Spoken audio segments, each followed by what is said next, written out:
Vamos falar de algo mais concreto, então, Carlos. Começamos perguntando um pouco de keynesianismo, né, da tua história com a escola austríaca, do teu livro Manifesto Anti-Keynes. Você contou um pouco da história da diferença, né, das ações que foram tomadas no início da década de 20 nos Estados Unidos, numa crise que pouco se fala, em comparação com a grande crise de 29. Pulando aí para frente no tempo, a gente teve a crise de 2008, né? Que justamente o que foi feito é algo talvez muito parecido com a crise de 29, no sentido de que houve uma grande intervenção do governo para tentar, de alguma forma, resolver a situação. E aí, logo depois dessa crise de 2008, surge algo chamado Bitcoin. E aí minha pergunta como e quando foi o seu primeiro contato com Bitcoin e que tipo de reação que isso gerou em você? Que eu me lembro foi em 2013, portanto foi o meu primeiro contacto. Quer dizer, eu já tinha ouvido assim, já ouvia falar, não é, de Bitcoin, mas só acordei, só tentei abrir a primeira carteira e receber, alguém me veio, até foi um desconhecido que me enviou, porque foi via Twitter até, porque eu publiquei o endereço no Twitter e alguém me transferiu 0,01, hoje já é alguma coisa, mas na altura não era nada, 0,01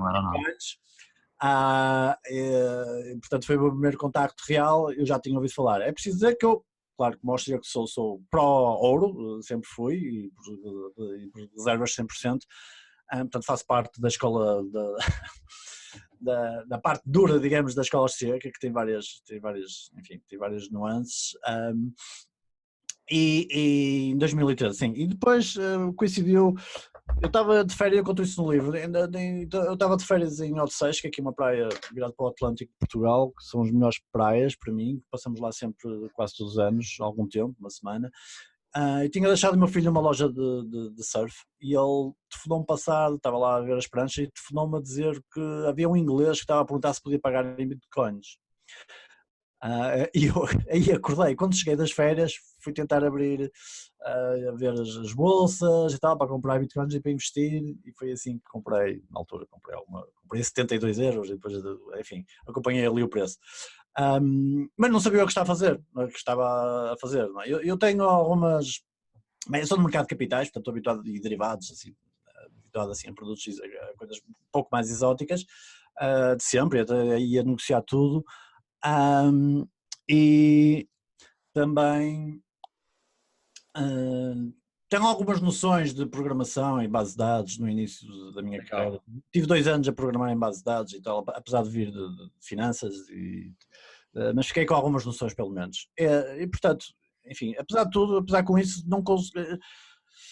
Houve uma entrada lenta, não é? Eu, para tentar perceber no início a unidade, as carteiras e o que é que estava em jogo, bem, basicamente resumindo, eu acho que só em 2016, só passado 3 anos, consegui ter a imagem completa, incluindo quando houve aquele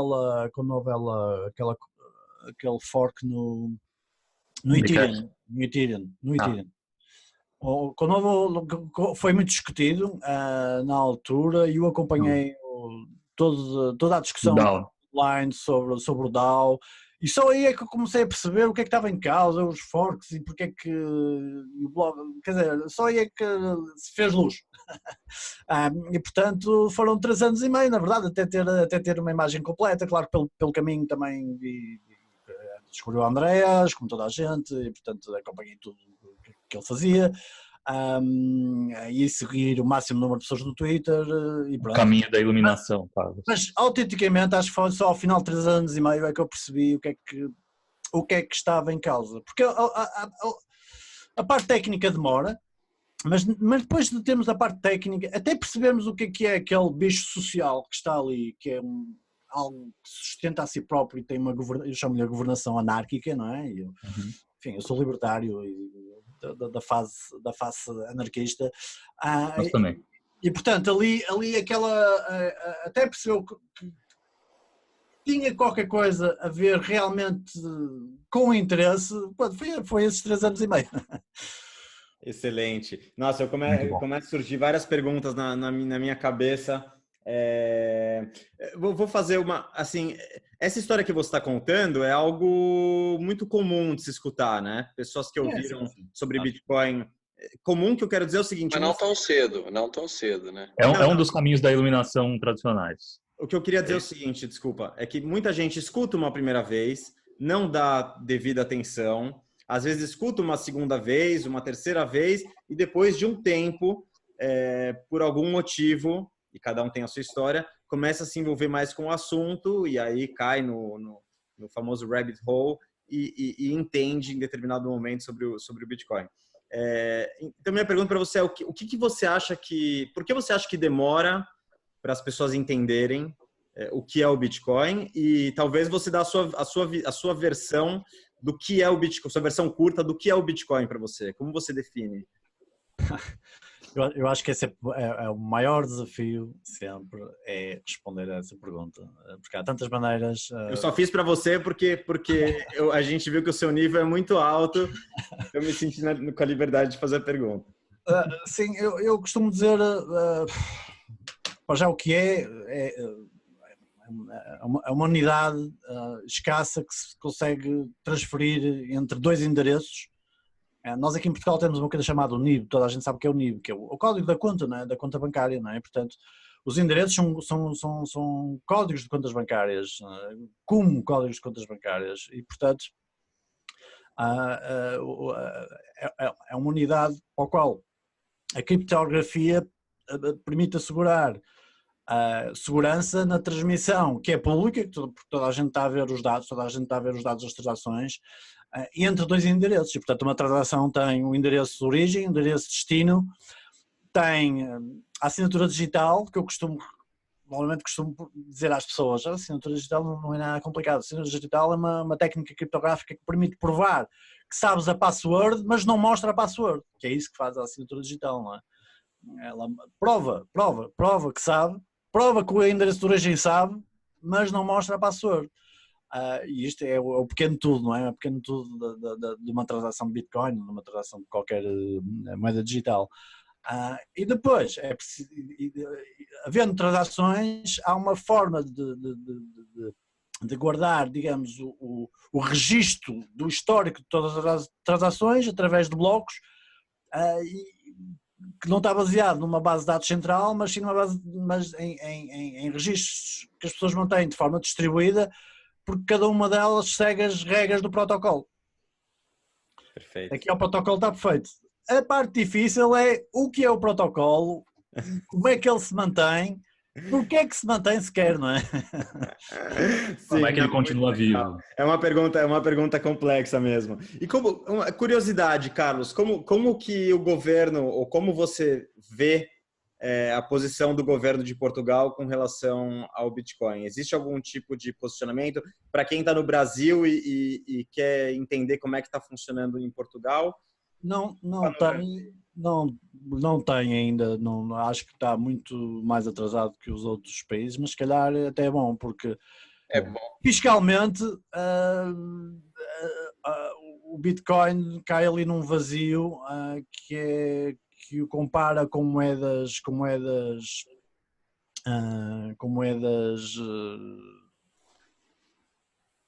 Forex, pronto, de dólares ou euros, e as mais-valias não está sujeito a mais-valias. E isso está bem assim, eu não quero que mexam. Perfeito. Mas não há, digamos, já houve contas publicadas pela autoridade financeira, de mercados financeiros, pelo Portugal, nem tenho a certeza, também, mas é tipo aqueles tipo avisos, cuidado. É um texto muito simples, portanto ainda não há uma abordagem sistémica e sistemática. Perfeito. Eu tenho mais duas perguntas e aí vou deixar aberto para quem quiser fazer mais alguma pergunta para você. Então, se alguém quiser fazer pergunta, já vai preparando aí. Duas perguntas quase que para encerrar, tá, Carlos? Sim. Também para não abusar do seu tempo. Além dos livros que você escreveu, óbvio que a gente vai deixar aqui o link para quem tiver a oportunidade de comprar e ler o seu livro, nós recomendamos. Quais livros que você recomenda para quem quer começar a aprender sobre Bitcoin e sobre economia austríaca? Sim, da escola austríaca. Vou Enfim. começar pelo básico. Não, vamos do mais simples ao mais complexo. Sim, há 2 ou 3 livros de introdução. Eu agora não estou a ver se me recordo dos nomes. Há um do Robert Murphy, de Bob Murphy, que é um livro de introdução, que agora não me estou a recordar do nome, mas é Robert Murphy.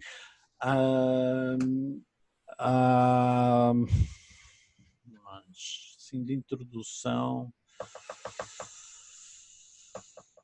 Bem, eles podem se encontrar.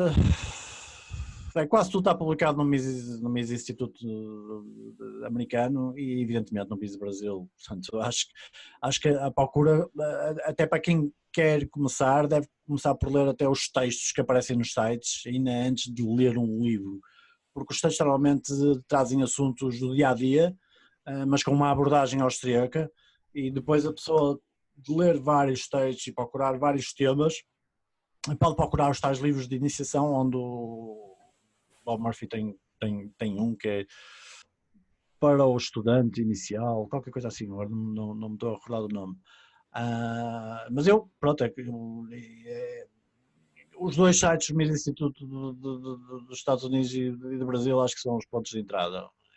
E por aí com certeza tem muito para ver, porque está muita coisa traduzida e tem muita produção própria, e depois isso encaminha para os livros, para os clássicos de introdução.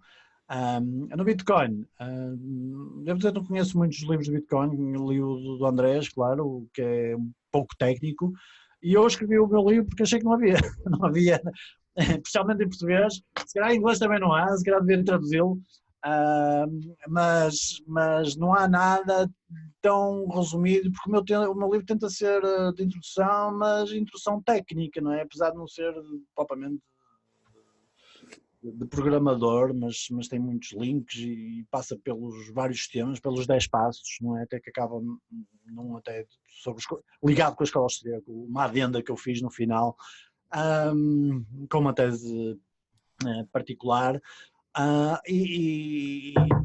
Eu conheço o livro do Andrés, ele tem mais do que um, mas enfim, o do Bitcoin, ele agora fez um também já publicou sobre o Ethereum, não é? Mas pronto, o do Bitcoin foi o que me ajudou bastante. Como livro foi o que me ajudou mais, não é? E depois... Ele tem 2 livros introdutórios também interessantes, que chamam Internet of Money. Internet of Money, sim. Eu dei assim uma... Suponho para quem está a entrar, esse Internet of Money deve ser recomendado. Legal. E há o livro do Fernando Rich, não é? Aí no Brasil. Que é Sim. Legal. Para encerrar, Carlos, então é o seguinte, você falou um pouco de como está a economia hoje em dia, né? O que os bancos centrais estão fazendo, as taxas de juros negativas e que a gente não sabe para que caminho, aonde isso vai dar. Falou também um pouco do Bitcoin, né? E do que é o Bitcoin e o que ele representa. Então, minha pergunta é a seguinte, se você fosse escrever um livro daqui a 10 anos, 10 anos estamos falando aí de 3 halvings, fosse escrever um livro sobre Bitcoin, qual seria o título desse livro? Que tipo de história você gostaria de contar, tentando se projetar aí no futuro? Sim. Ficou clara a pergunta? Creio que sim. Eu tenho uma tese que já tenho discutido, aliás, com várias pessoas, especialmente via Twitter e às vezes quando posso, inclusivamente com o próprio Fernando Ulrich e algumas pessoas da escola austríaca conhecidas,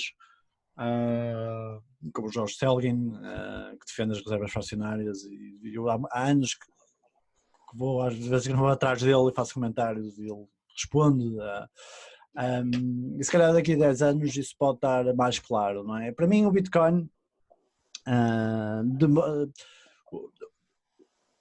eu sou defensor do padrão ouro, mas o padrão ouro tinha um problema, o padrão ouro tem um problema em termos, é físico, não é uma coisa física, tem escassez física, tem todas as qualidades para ter sido a moeda que foi e que continuará sempre a ser como referência, mas tem um problema, é que as reservas de ouro têm que ser depositadas num banco.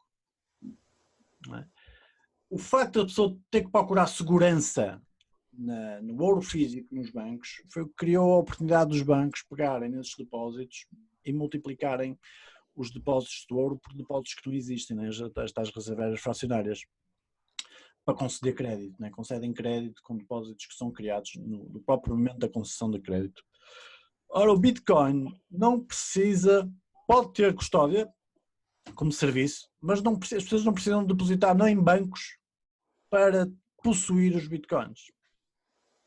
Como tal, os bancos nunca vão ter a capacidade de criar depósitos de Bitcoins.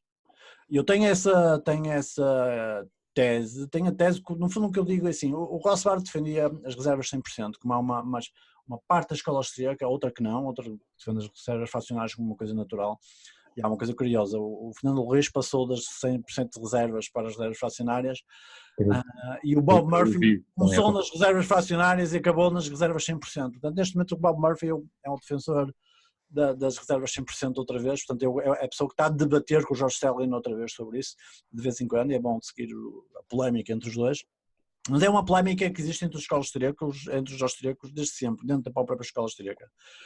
E eu estou do lado das 100% de reservas e digo que o Bitcoin é a prova que as reservas fracionárias não são naturais. Exatamente. Só existem reservas fracionárias porque as pessoas tiveram que depositar o ouro nos bancos.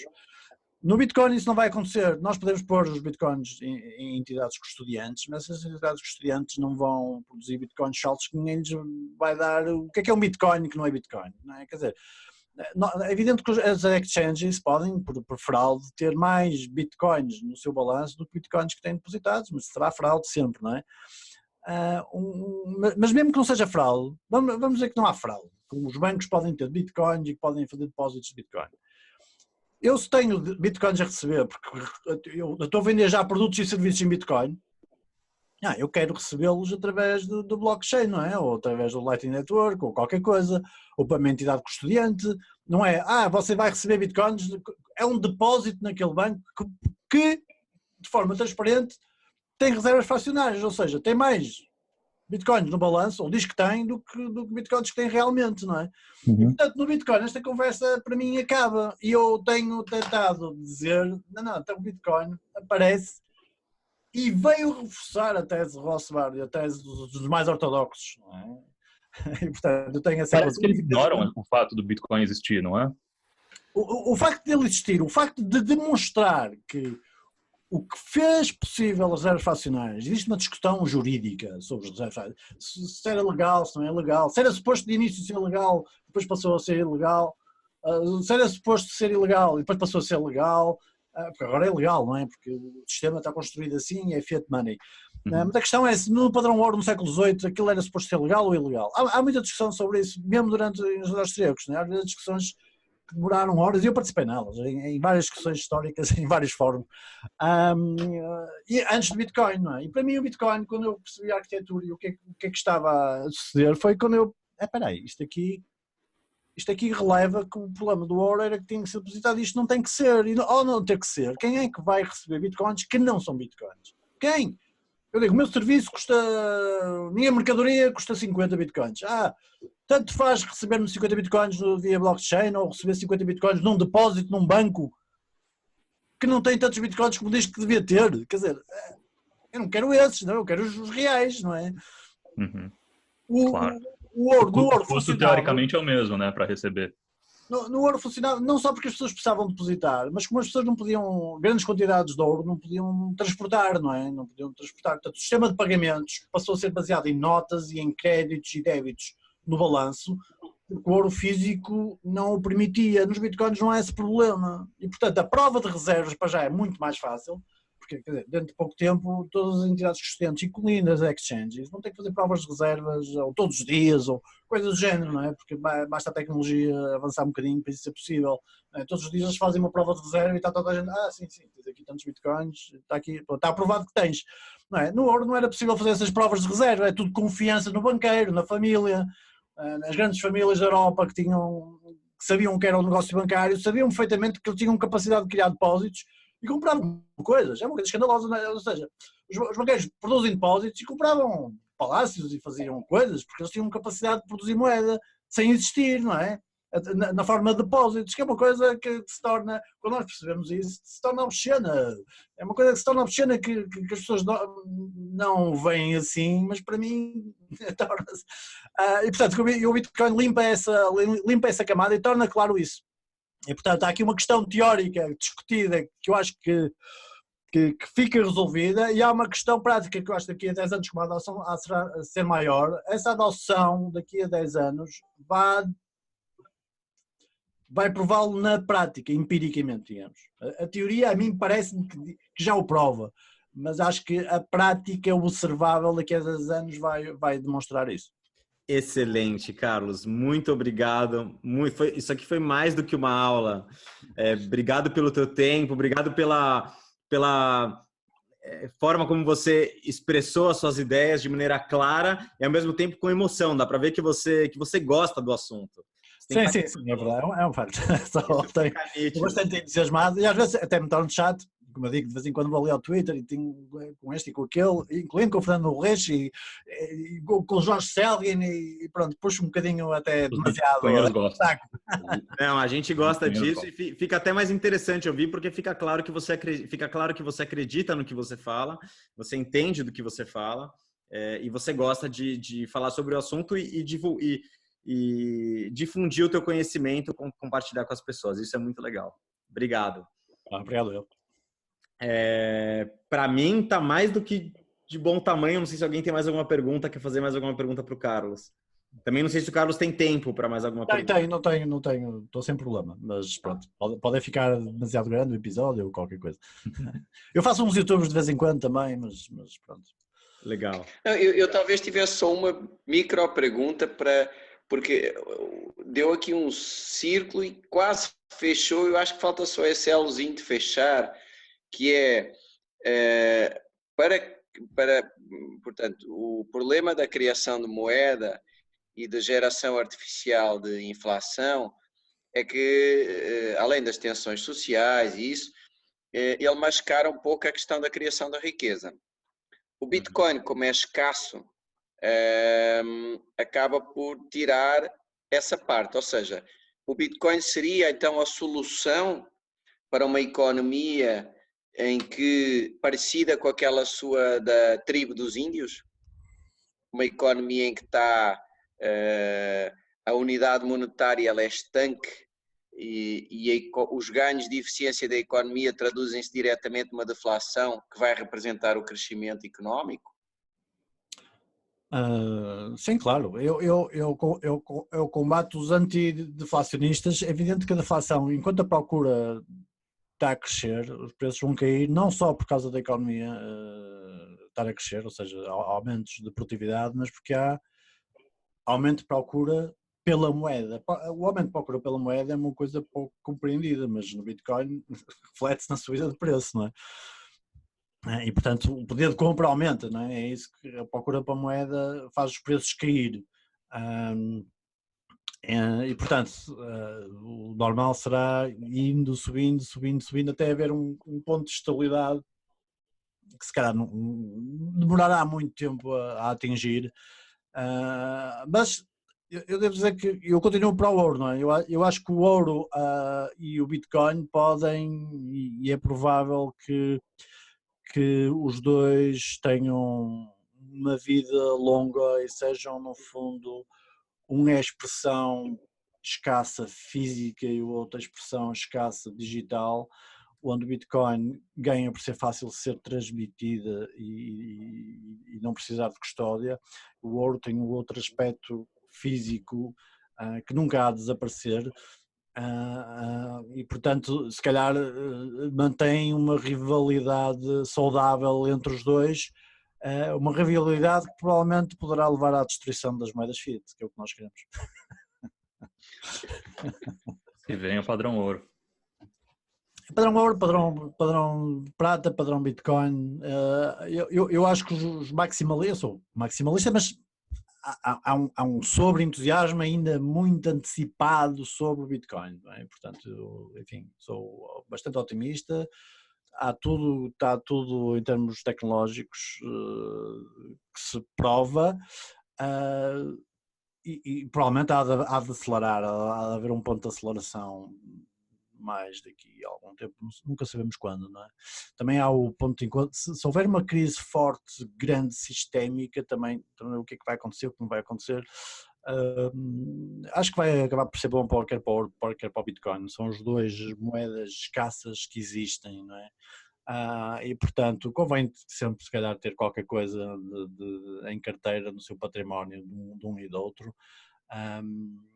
Mas vejo alguma sobre o interno, às vezes os Bitcoin, os maximalistas até passam por cima do ouro, pronto, eu não vou tanto, eu tenho uma costela do ouro também, e acho que os dois podem conviver, mas na direção de uma ortodoxia, chamemos-lhe monetária, que permita tirar toda a camada de pessoas e da parte económica que vive encostada à produção da fonte, encostada à fonte da produção de nova moeda e novo crédito, não é?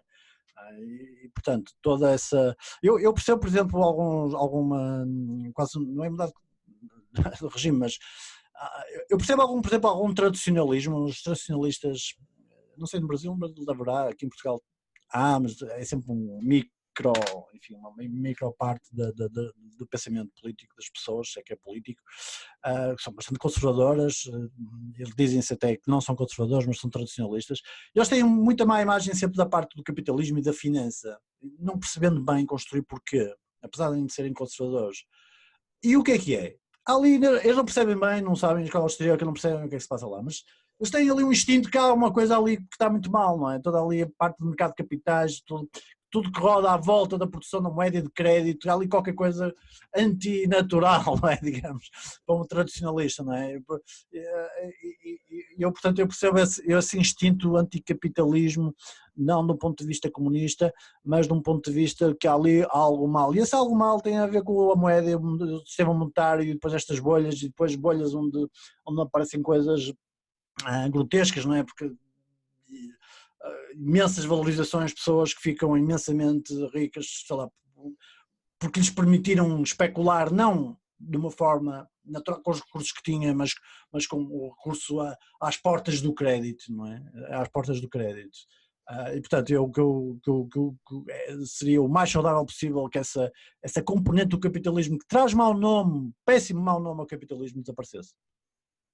Perfeito. Muito bom. Obrigado, Becas, por ter percebido isso. Realmente faltava para fechar, agora fechou perfeito. Obrigado. Obrigado. Muito obrigado. Muito obrigado, Carlos, pelo teu tempo de novo. E quando você quiser, por qualquer motivo, divulgar algum trabalho que você está fazendo, qualquer coisa, por favor, manda para a gente, manda para o Becas. Quando quiser participar também de novo dos Bitcoinheiros, a porta está sempre aberta para você, tá bom? Muito obrigado, foi um prazer estar aqui com vocês. Obrigado. Muito obrigado. Prazer foi nosso. Obrigado.